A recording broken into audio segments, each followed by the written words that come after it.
Sekarang tanya, tadi saya ketemu bunda mana tadi? Saya di depan disalami oleh ibu tadi, bertemu assalamualaikum tadi. Anaknya 7. Masya Allah, seusia-usia beliau, Pak. Seusia-usia beliau.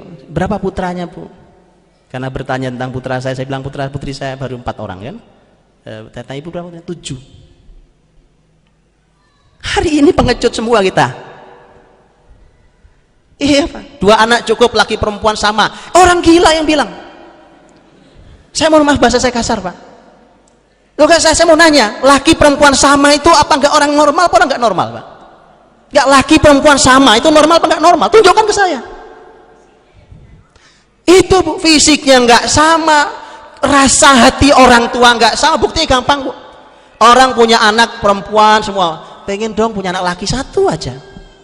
Orang punya anak laki semua, pengen dong punya anak perempuan 1 aja. Begitu punya anak laki perempuan, alhamdulillah Pak sudah lengkap. Beda, Pak. Enggak, dari mana analisa laki perempuan sama? Quran bicara walaisa dzakaru kal untha. Laki-laki tidak sama dengan perempuan. Quran bicara surat Al-Imran. Jadi kita ini, Pak, tolong kita analisa. Yuk kita analisa ulang semua ilmu kita. Jangan-jangan itu kita yakini ternyata itu keyakinan Yahudi, Pak. Kita teriak-teriak takbir Allahu Akbar anti Yahudi. Ayo kita boikot Yahudi. Wong kita nih diri kita pemikirannya utuh Yahudi kok. Oh iya. Loh apa wong trompet masih laku keras kok kalau malam tahun baru? Mau apa gitu? Kita mau bicara apa? Anda mau takbir berapa kali? Anda mau takbir berapa kali, ya kan? Makanya mari gitu. Kita lihat ulang, kita kaji ulang, kita pelajari ulang, kita lihat cara pola hidup kita.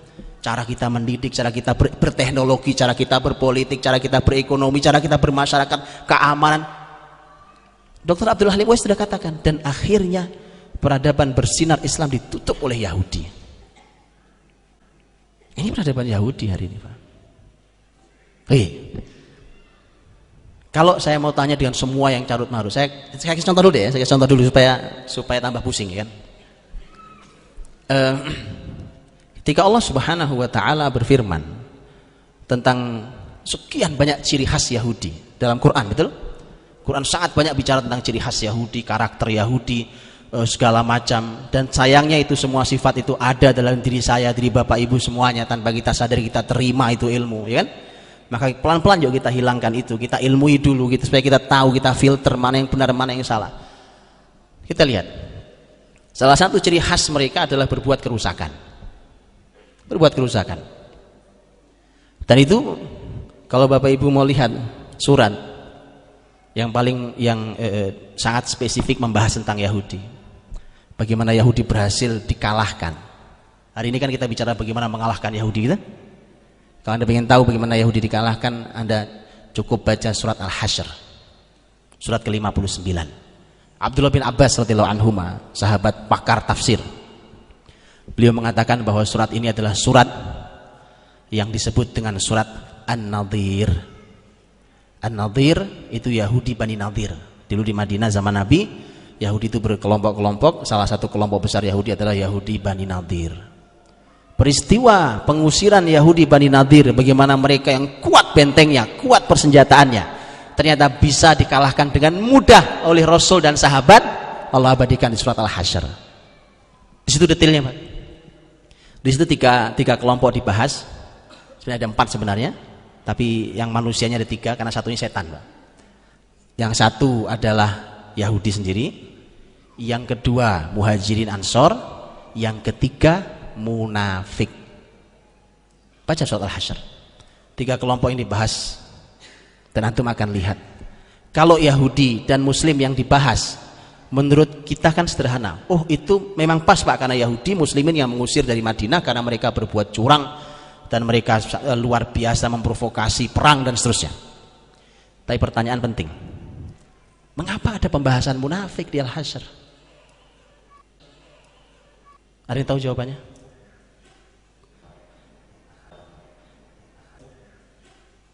Apa hubungannya dengan Yahudi dan Muslimin, Bu? Kan pembahasannya adalah ini surat yang berbicara tentang Yahudi dan bagaimana mereka bisa dikalahkan, gitu kan? Subhanallahi ma fis samawati wa ma fil ardi wa huwal azizul hakim. Huwallazi akhrajal ladzina kafaru min ahlil kitabi min diyarihim li awwalil hasyr. Dialah Allah yang telah berhasil tadi mengusir mereka dengan pengepungan yang terjadi itu dari ahlul kitab Yahudi. Ini Yahudi Bani Nadir. Oke, kalau bahasanya Muslim Yahudi jelas. Tapi kenapa Quran Hasyr bahas juga tentang munafik? Tahu? Ada yang tahu? Yang tahu angkat tangan. Yang bisa jawab hadiah dari Masjid Salman insyaallah nanti. Saya bilang ke panitia. Ini menarik, Pak. Kalau Muslim mau mengkaji ayat panduan kitab sucinya dengan detail, sedetail, bahkan lebih detail dari ini, kita akan dapat panduan, Pak. Bagaimana Muslim bisa menghindari kejatuhannya, bagaimana Muslim bisa bangkit kembali dengan generasinya. Ada yang tahu? Kalau antum baca Sirah Nabawiyah ketemu, Pak. Cuma karena selama ini kita ngaku pecinta Nabi, sholawat sehari sekian kali, sejarahnya nggak pernah dibaca. Ya kan? Menyedihkan, Pak. Sholawat bagian dari perintah penting dalam Islam. Oh iya, nah, antum sholawatan sampai jam 1 malam, subuh nggak kelihatan, gimana ceritanya? Lah ya,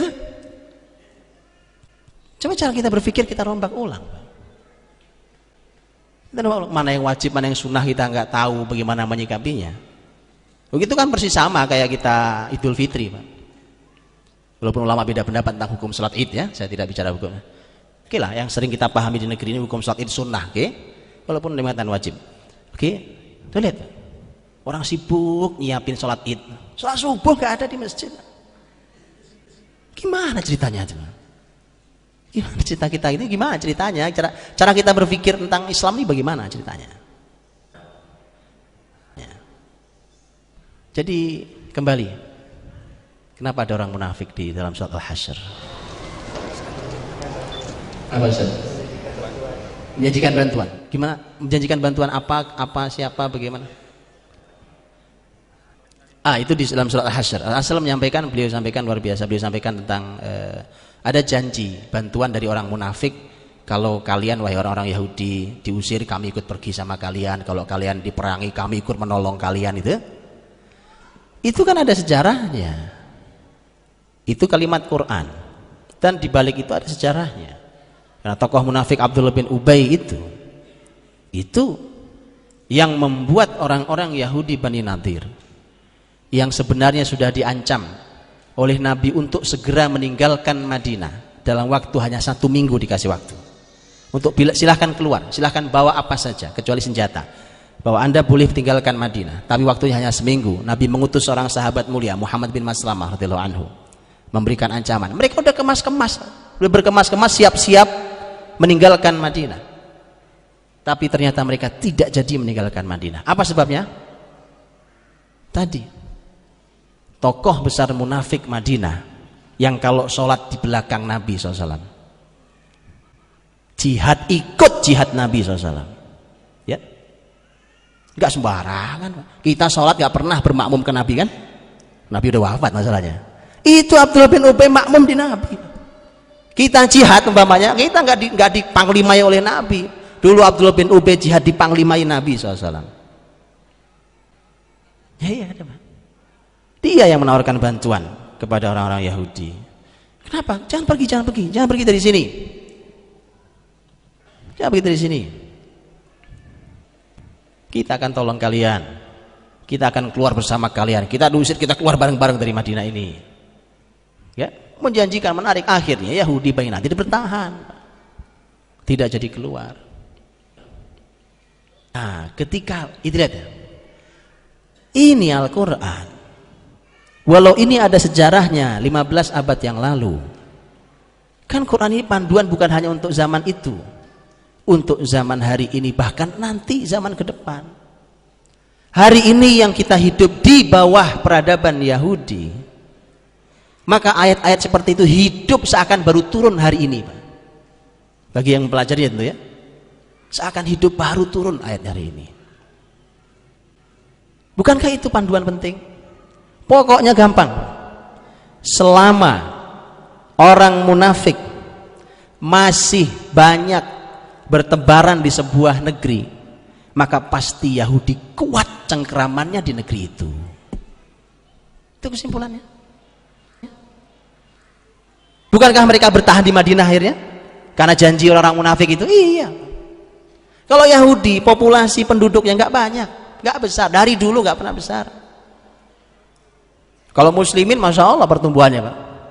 Muslimin tuh tadi kayak ibu anak 7, 10, 8, cepet. Oh, Yahudi yang ngajari kita, udah nggak usah punya anak. Sekarang lihat, Eropa, berapa banyak negara, bahkan sebagian negara Asia, itu sudah mengiming-imingi ngasih uang bagi siapapun, bapak, ibu, suami istri yang mau melahirkan. Saking udah susah keluarga yang mau punya anak. Loh, coba bingung sendiri kan akhirnya. Kemarin dilarang-larang punya anak, sekarang begitu siap pada nggak punya anak, ternyata mereka bingung sendiri. Yang benar tuh Rasul, tazawwajul waludal wadud fa inni mukatsirun bikumul umam yaumal qiyamah. Nikahilah wanita yang banyak melimpah kasih sayangnya, yang melimpah anaknya, ya? Karena aku kelak akan berbanyak-banyakan dengan umat nanti di hari kiamat. Itu Nabi SAW. Maka dari itu, Bapak Ibu rahmati Allah, dengan itulah maka kita bisa belajar dari sana. Begitu Yahudi dalam Al-Quran digambarkan kerusakan yang mereka timbulkan bareng dengan munafik. Nanti baca surat Munafikun, Al-Hasyr juz 28, Al-Munafikun juz 28, betul?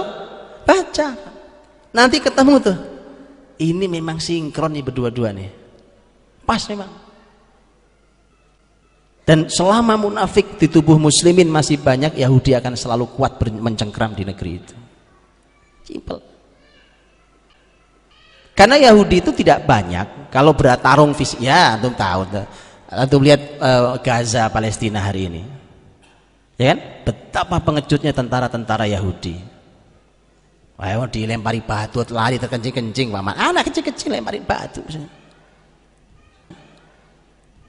Antum pernah lihat video Palestina di Gaza? Itu roket terbang di atas Gaza. Wah, duar.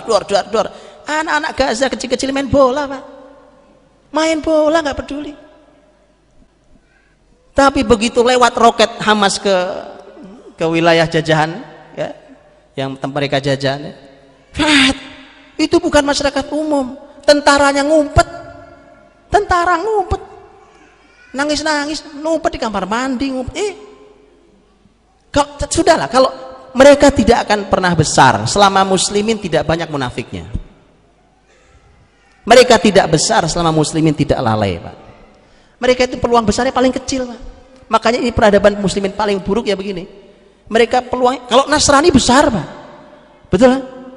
Kalau dari dulu Romawi itu besar. Romawi itu ada timur, ada barat. Timur ibu kotanya Konstantinopel, yang sekarang menjadi Istanbul. Aslinya adalah Islambul, atau asasnya Islambul, kota Islam. Dari Konstantinopel diubah nama jadi Islambul. Romawi barat, ibu kotanya Roma. Dan Konstantinopel Roma disebut Nabi dalam satu hadis riwayat Ahmad, hadis sahih disahihkan oleh Syalbani. Tuh lihat, kan? Besar. Dan sampai hari ini, kalau Konstantinopel sudah pernah diislamkan, yang sekarang juga masuk di wilayah negeri Muslim Turki, sampai sekarang Roma belum. Kalau Romawi besar, kalau Yahudi nggak ada secara mereka di zaman sejak itu. Mereka hanya masyarakat terbuang, Pak. Tapi kenapa mereka bisa berkuasa hari ini dengan jumlah populasi sangat sedikit? Betapa muslimin sudah sangat lalai. Di sisi itu muslimin sudah sangat lalai. Baik. Mereka berbuat kerusakan di berbagai bidang. Di semua bidang, semua kehidupan, semua lini, semua bidang ilmu, mereka berbuat kerusakan. Mau ilmu apapun, mereka merusak segala hal. Mereka masuk kemanapun, ilmu agama mereka rusak. Ilmu hadis mereka ikut merusaknya. Ya, saya dulu jurusannya hadis, Pak. Mereka bisa merusak hadis. Jangan salah. Ketika antum tahu nama Snook Horgronya kan? Tahu ya? Tahu Snook, Pak? Nggak tahu. Ini musibah nih, Pak. Ini musibah negara ini diobok-obok sama Snook, anak mudanya nggak tahu Snook. Ibu-ibu pernah tahu Snook? Nama Snook Horgronya? Ibu tahu? Seluk Horgronya betul? Ibu tahu? Orang Belanda yang masuk Islam tapi hanya pura-pura. Nenek kita tahu. Wallah, ini nenek, betul nek, usia berapa nek? 76. Ya? 76. 76. Saksikan, Pak. Usia beliau 76 tahun. Mudah-mudahan Allah berikan kesehatan, Bu. Allah berikan kesehatan, Allah berkahi insyaallah. 76 tahun tahu seluk Horgronya. Anak muda gak ngerti apa-apa coba. La ilaha illallah wahdahu la syarikalah. Musibah besar negeri ini memang. Kita tidak pernah tahu akarnya. Seluk itu pernah di Indonesia menghancurkan wilayah pertahanan terakhir muslimin yaitu Aceh. Tidak tahu kita Seluk itu. Seluk itu mendapatkan ucapan terima kasih karena dia profesor di Universitas Leiden di Belanda. Di dalam buku Al-Mu'jam Al-Mufahras li Al-Fadhil Hadith, bukunya 8 jilid, tebel-tebel, panjang-panjang, bukunya segini-segini, enggak lazim. Itu buku yang membuat adalah orang-orang orientalis di Belanda di Universitas Leiden yang dipimpin oleh Profesor Dr. Winsing, dan di mukaddimah dia mengucapkan terima kasih pada Seluk Horgronya. Sampai hadis Nabi, itu ilmu hadis itu buku isinya, ini buku ini isinya. Kalau sekarang kan kita sudah punya teknologi komputer, kita sekarang sudah banyak teknologi yang mudah sekali untuk kita mencari sesuatu. Kita tinggal ketik search keluar gitu ya. Dulu tidak begitu. Umpamanya ketemu hadis begini, apa hadis yang antum hafal? Innamal a'malu binniyat, maunya gitu ya. Antum pengen tahu sanadnya, maka antum harus pergi ke kitab-kitab hadis kan. Ada di mana Pak? Supaya kita keluarkan sanadnya, kita kaji, kita cek sanadnya dan seterusnya, sahihkah, tidak sahihkah, apa seterusnya. Itu untuk nyari di kitab mana. Zaman dulu bagaimana searchnya itu gimana caranya? Maka buku 8 jilid ini memudahkan sekali. Kalau ada hadis mau panjang mau pendek, Anda cuma ingat satu kata, Anda akan ketemu di kitab mana saja, di jilid berapa, di halaman berapa. Itu yang buat tidak ada satupun yang muslim, termasuk Seluk, yang mengucapkan terima kasih. Jadi mereka, dan itu tujuannya awalnya adalah agar mereka memudahkan buat mereka untuk menyerang hadis Nabi SAW, dan mereka pelajari sedetail itu. Mereka belajar sedetail itu, ya kan? Kalau kita Arba'in Nawawi nggak selesai dari kapan juga, ngajinya nggak selesai, buru-buru ngafalnya. Arba'in Nawawi yang cuma 42 hadis, Pak. Tak selesai gitu aja. Ayo Pak. Jadi mereka itu masuk sampai ke sana. Masuk sampai ke sana. Sampai ke ilmu agama. Mereka masuk ke berbagai bidang ilmu. Semua. Kalau tidak dia rusak ilmunya, dia rusak tujuannya. Berbagai macam cara pokoknya. Umpamanya apa nih yang antum anggap netral? Teknologi gitu ya. Karena di ITB Anda anggap netral, itu Anda anggap ya kan? Anggaplah netral, saya nggak mau bicara teknologi yang rusak. Oke, anggaplah netral. Oke, saya setuju lah. Tapi lihat teknologi digunakan untuk merusak. Memang ada Pak? Loh, tanya yang jujur sama para teknokrat kita. Teknologi untuk merusak. Pak petani Pak di negeri ini mengeluh tentang biji yang susah dan mahal didapat. Benih. Anda tahu sebabnya?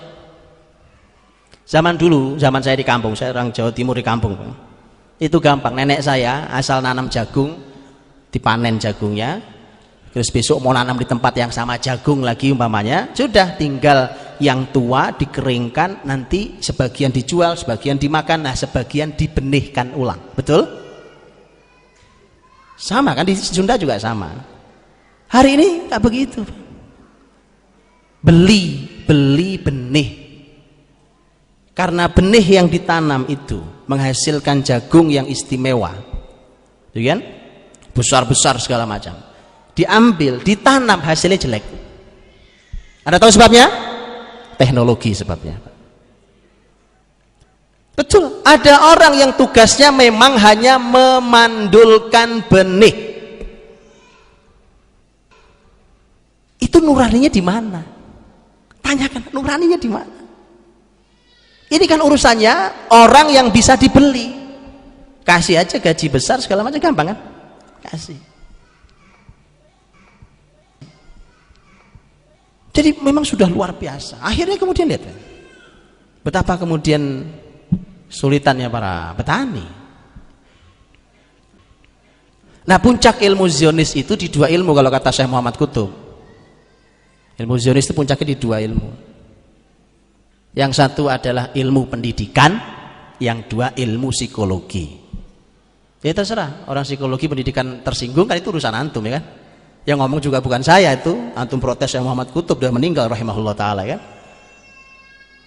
Betul. Kenapa dua ilmu itu disasar?